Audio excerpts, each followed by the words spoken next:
Most students fail not because they are not too smart, but simply because they've never learned how to learn. And therefore, they're spending hours on inefficient and non-effective learning methods that don't get them the results that they actually need to pass their exams. Think about it.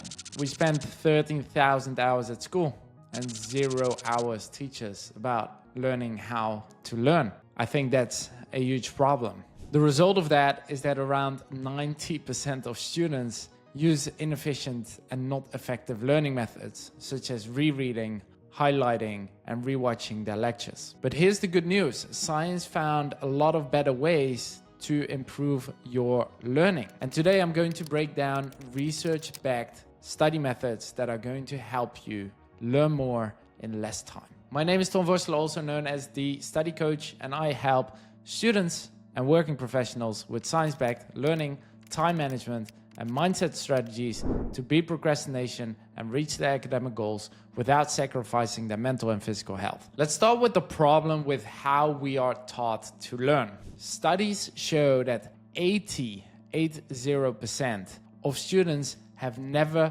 been taught how to study effectively by a professor or a teacher. Only 16 to 27% of students use active recalling strategies like self-testing as a learning method. The rest of them, they use rereading, highlighting, or copying notes. Those are methods that feel productive but don't actually build long-term memory. Why is this bad? It's bad because research shows that rereading only builds the illusion of knowing. You recognize the text, but you can't recall it on test day, and that's a big problem. So this is what science actually shows us and tells us what we should do instead. Number one is something that we call active recall, testing yourself or recalling information from memory.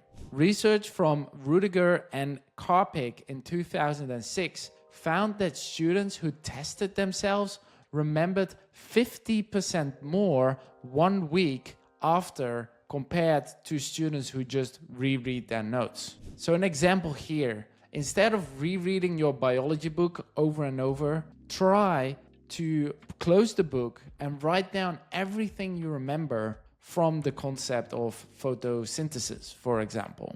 This method is often called blurting. Read something and then recall it from memory. The second learning method, or actually repetition method, is called spaced repetition. You probably have heard your teacher say, hey, you have to start early and repeat often. But what does often mean? How often? Every day? Every week? Every 2 weeks? What does that look like? Our brain is forgetting information really fast. Ebbinghouse's forgetting curve shows that within a day, we are likely to forget 30 to 60% of information, unless we review it. Spaced repetition interrupts the forgetting process. Revising material multiple times on increasing intervals can help you build long-term memory. For example, you repeat on the same day of your class, 1 day later, 3 days later, 7 days later, 4 weeks later. You see that the intervals are increasing, but you're stacking up knowledge every single time. This is why apps like Anki and Quizlet are really good for long-term memorization of concepts and principles, and they are helpful with flashcards and implementing the spaced repetition. Just a quick side note here, I don't believe that these quiz methods or these AI tools are actually helping us with proper application, evaluation, and analyzing knowledge or case studies. So if you are getting through the memorization and understanding phase, you have to switch up your learning methods in order to get to higher levels of thinking, which allow you to do better on exams. The third principle is something that we call interleaving or mixing up topics. Instead of studying one topic for hours, often called blocked practice, I want you to mix different topics and different problem types. A 2010 study by Rower and Taylor showed that students who mixed math problems remembered 43% more than those who practiced the same type in blocks. So an example, instead of doing 20 algebra problems in a row, try to mix algebra with geometry and other word problems. It feels harder, but that difficulty is going to boost your learning eventually.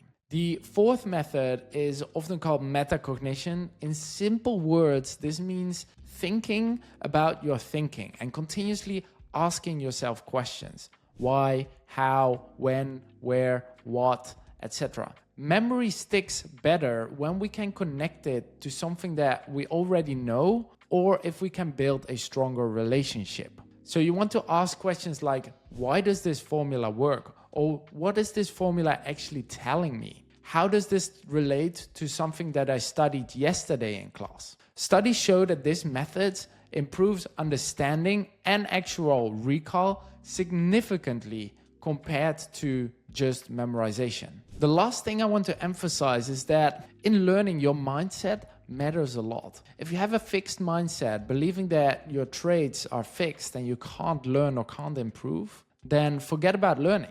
Learning is a process where you're going to fail and make mistakes. So neuroscience research from Moser in 2011 shows that when we make mistakes, we are paying more attention to this topic. And when we are paying more attention, our brain is firing more signals, strengthening the learning in that moment. So if you make mistake, that is a good sign, because that triggers the brain into, we have to take care of this, or this is important for us to know. So this means that mistakes aren't failures. They are literally the moments where your brain learns the fastest and the best. Here's how you can apply it as of right now. The first thing is that instead of rereading and highlighting, convert that information into quizzes. Create short practice questions for yourself. Ask ChatGPT to create case studies, to create exam questions, to create multiple choice questions. Anything that makes you test your knowledge instead of rereading and highlighting is already a significant improvement. Then I want you to space out the learning. Ideally, you restudy something that you had in class on the same day, 1 day later, 1 week later, 4 weeks later. Try to block these moments in your calendar and follow them. Next to that, I want you to mix topics with the interleaving instead of just doing one topic back to back. So if you have, for example, finance and economics, switch it up, keeps it engaging, challenges your brain, more effective and efficient learning. And when you're getting stuck, start asking yourself why, what, when, where, how questions. Be curious, think about your thinking, and this facilitates the creation of connections and helps you learn more efficiently.